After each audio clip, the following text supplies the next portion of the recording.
Ito sa aral nila. Ito. No, anahin natin mga kapatid, yung unawain nating mabuti. Sige, Na paano? dito sa, ang tanong, paano nilikha ng Diyos, no, ang tao? Dito linawin natin. Pinapakita niya dito na kung paano nilikha ang tao.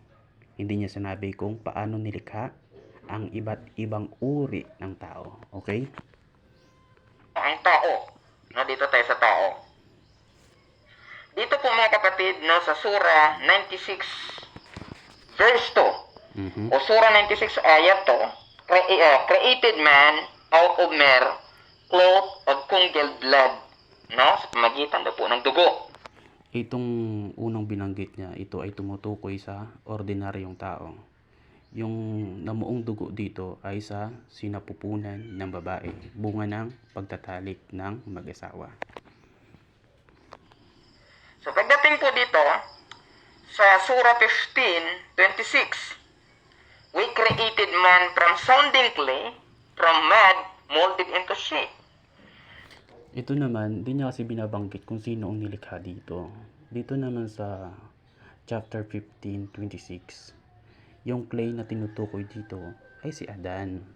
Kaya magkaiba ito doon sa chapter 96, okay?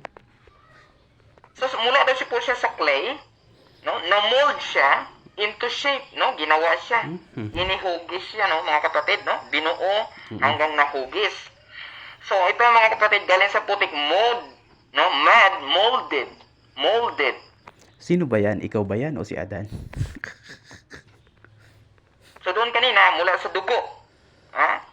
Pagdating naman sa surah, chapter 3, verse 59, Ito naman, special tong sa ano na to, sa Surah Imran. the similitude of Jesus before Allah is as that of Adam. He created him from dust. Ang him dito ay si Adam. Nilikha daw si Adam mula sa dust, sa likabok. Then said to him, be, and he was. No? Dito naging magkahalintulad si Adam at si Jesus sa pagbanggit ng kun fayakun. Kaya ngayon, itong chapter 3 ay hindi contradicting sa chapter 15, at ang chapter 15 at chapter 3 ay hindi contradicting sa chapter 96. Saan daw po galing mga kapatid?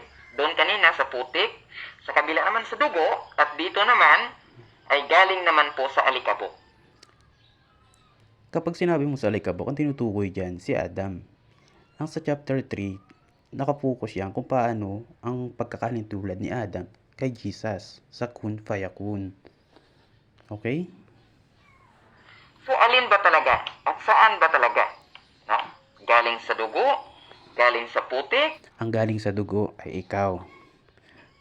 Ang sa putik ay si Adam. O galing, no, sa alikabok?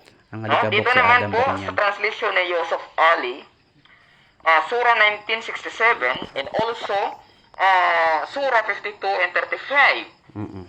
Ganito po ang ating mababasa.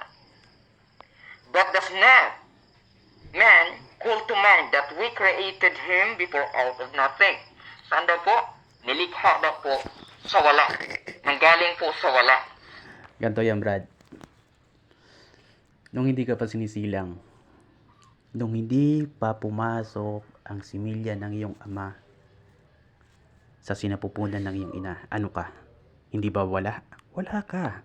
And then, nilikha ka lang sa pamamagitan ng similya ng iyong ama at similya ng iyong ina. So alin ba talaga? Saan ba talaga nilikha? No? Comprehension Galing daw nito ba sa mahina. wala? Wala bang pinagmulan yung tao? No, nilikha siya mula sa walang pasimula? O walang pinagmulan? Nilikha siya sa alikabok, sa putik, no? Or sa dugo? Oh. Hindi po kaya nila i-counter kaya yung ginagawa nila, ipaninira po sa atin mga kapatid. Ano kaya sinasabi nitong paninira? Ang linaw-linaw, ikaw yung naninira. No?